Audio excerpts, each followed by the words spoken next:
Welcome to SHOUTOUT, the series where I show you the best setup for each element in Power of Destruction. In each episode, I'll go over the Song Jinwoo setup, the teams to play with that setup, and then, finally, the gameplay part so you can learn the rotation. In today's episode, we'll dive into my favorite pod element, Wind. But as always, before we get into it, make sure you support me on the Netmarble Creator Program. The link is in the description and in the pinned comment below. All you need to do is link your game account to your Netmarble account and click the support button. I'm sending new codes every day to every new supporter, so don't miss them. And as always, a huge thanks to everyone supporting me. And of course, I want to give a huge shout out to my boy Letes, who helped me a lot with this setup. Let's get into it. First, let's get on to the Song Jinwoo setup. So for the weapons, the Demon King Daggers and Stormbringer. For the skills, Wind Shroud and Liberation. For the QTEs, Overshadow and Thunderstorm. For the blessing, you want to run Bloodlust, Reawakening, Polarize, and Sharp Perception. Regarding the stats distribution, you want to put 220 points in Intelligence if you have Mythic Reawakening, or 420 points in Intelligence if you have it Legendary. The rest of your points goes into Strength. Lastly, the artifacts and what your stats should look like. So for Song Jinwoo, you want to run Curse and Expert and make sure you have a Wind bracelet on. As for the stats, you want to aim for 5 to 6k crit rate, 30 to 35% damage increase, 200+% crit damage,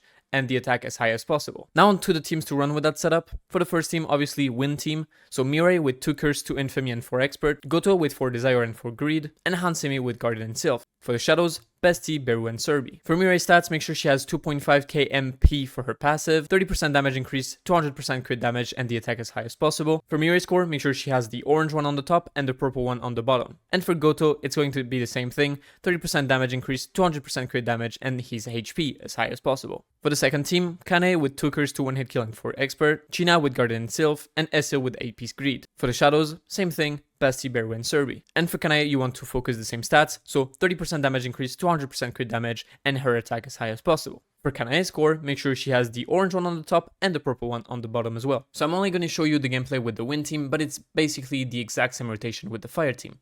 Alright, so when you start with Wind team, you go on the left side. You go on the left side, why? Just because Mirai is going to be on that side and she can't break alone because she has to use her ult first of all. Why is she on the left side? Is because she's the third one in the team. Basically, for those who didn't know, the first 2 hunters in your team are going to go on the right side and then the third one is going to go on the left side. Mirai is third because there's the Goto buff to get. So basically, to break, you're going to use your Stormbringer on the left hand and the other ones are going to break the right hand. Afterwards, you want to Shadow Step, use your Wind Shroud, use the 2 DKD skills, so 1 and 2, Liberation and QT. Afterwards, you do some basic attacks, and then when the hand goes back up, you want to use Liberation to break it. Once you broke the dragon, you want to use your Stormbringer hits right away, before you even Shadow Step. When Stormbringer hits, you Shadow Step, Wind Shroud, 2 DKD hits, Liberation, and here as you can see you don't get the QTE. You're gonna get the QTE only 1 times out of 2, so basically on one rotation you're gonna have the QTE to use, on the other rotation you're just gonna do basic attacks. So here basic attacks, you wait for the hand to go back up. When it does go back up, Liberation once again, you break, and you hope for the hunters to break on the other side. And once again you do the same thing, Stormbringer, Shadow Step, Wind Shroud, and double DKD hits. And here again, Liberation, you have the QTE, you use the QTE, and if you have the ult, you use it right after. So basically, you can either do it the hard way or the easy way.